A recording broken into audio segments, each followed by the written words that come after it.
తెలుగోళ్ళు అందాలు మాత్రమే చూస్తారా? గ్లామర్ చూపిస్తే చాలు.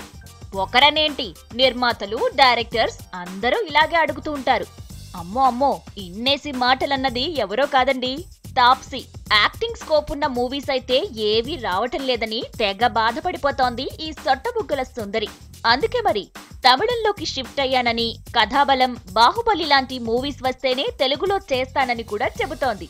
అంటే అన్నారంటారు గాని అసలు ఇన్నాళ్లు ఈ అమ్మడిని ఎవరు చూపించమన్నారు, ఎవరు చేయమన్నారు? తెలుగు ఇండస్ట్రీ మర్చిపోతున్న టైంలో చెన్నైకి అడ్రస్ మారినప్పుడే ఈ మాటలు గుర్తొచ్చాయా అంటోంది తెలుగు ఇండస్ట్రీ.